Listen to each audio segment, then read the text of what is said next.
back in the United Center. Jimmy Arias and Brett Haber getting set for our first match of the day. If you've been watching Tennis Channel all year, you know about the UTR, the Universal Tennis Rating, that we have been using to keep an eye on matchups and player caliber in a more advanced way than the ATP and WTA rankings provide. We want to use the UTR to help analyze a couple of the matches that you're going to see today, and we are going to start with the Federer-Isner match.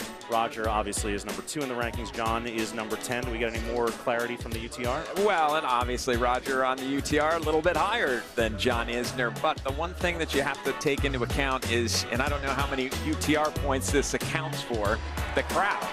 The crowd is 100% behind Team World at this event, and it's a loud crowd, so that could be a couple of points in Isner's side. I believe in this case the R in UTR stands for raucous, which is what this place would be if John gets out in front there. Next match, Zverev Anderson. Sasha's 5 in the ATP rankings. Kevin is 9. What do we make of their UTR numbers?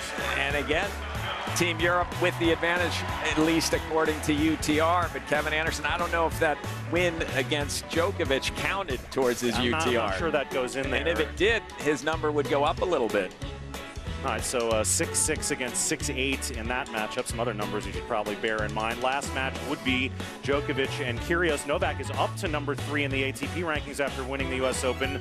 Kyrgios is down to 27, and that's a pretty big spread in the UTR. Anytime you get over 16 in the UTR, that's sky high. He has gone ahead of Roger Federer in UTR, Djokovic, with the way he's played the last few tournaments. Having said that, Nick Kyrgios has given him all kinds of trouble, and Nick Kyrgios' UTR is that low because sometimes he doesn't put in the best effort.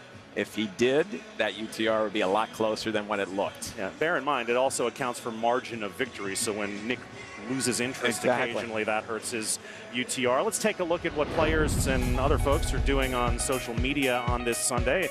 It's a social net, and there's a White Sox slugger, Matt Davidson, with the blonde hair, tallest guy in that picture. He really enjoyed the tennis this weekend. He played as a junior courtside here with Omar Miller from Ballers and Tennis Channel president Ken Solomon. I like it when we get athletes from other sports who are really into the tennis. And Matt Davidson is a guy who's hit a lot of home runs this year for the Chicago White Sox, so it's nice to see him enjoying the tennis. He's hit 20, in fact, and he's pitched in a couple of games as well. He's a double threat. How about a happy birthday to Juan Martín del Potro, the Tower of Tandil, 4 in the world, turns 30. It's happy birthday, Juan Martín. It's too bad he's not here, as he wasn't able to play. He was originally in the event. And what a forehand this guy has. We're showing you forehand after forehand winner. It's amazing. It's great to see him back at the top of the game.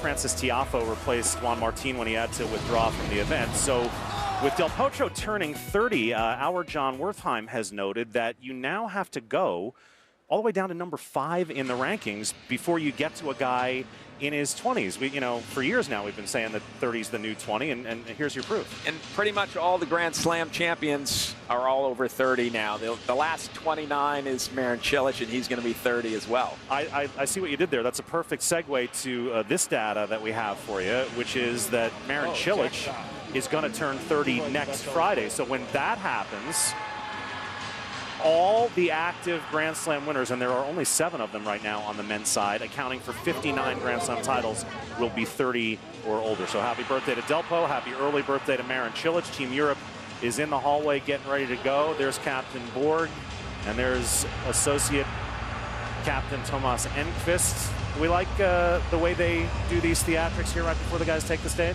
I love this stuff. This is fantastic. And let's listen in. We'll listen in a second, but we want to peek in here on Team World. And look at Jack Sock. You can see under his warm-up jacket that after pandering to Bulls fans on Friday and Blackhawks fans on Saturday, he is now pandering to Bears fans on a football Sunday. Very intelligent move by Jack Sock. The crowd was going to be for him anyway, but now even more so here in Chicago, obviously. He is wearing the 18 Bears jersey, which is for wide receiver Taylor Gabriel. He's worn 18 every day. I think it's 2018. Ah. But The Bulls and the Blackhawks, I don't think, have an 18, but the Bears do. I wish we had seen Diego Schwartzman one more time. His match was so exciting.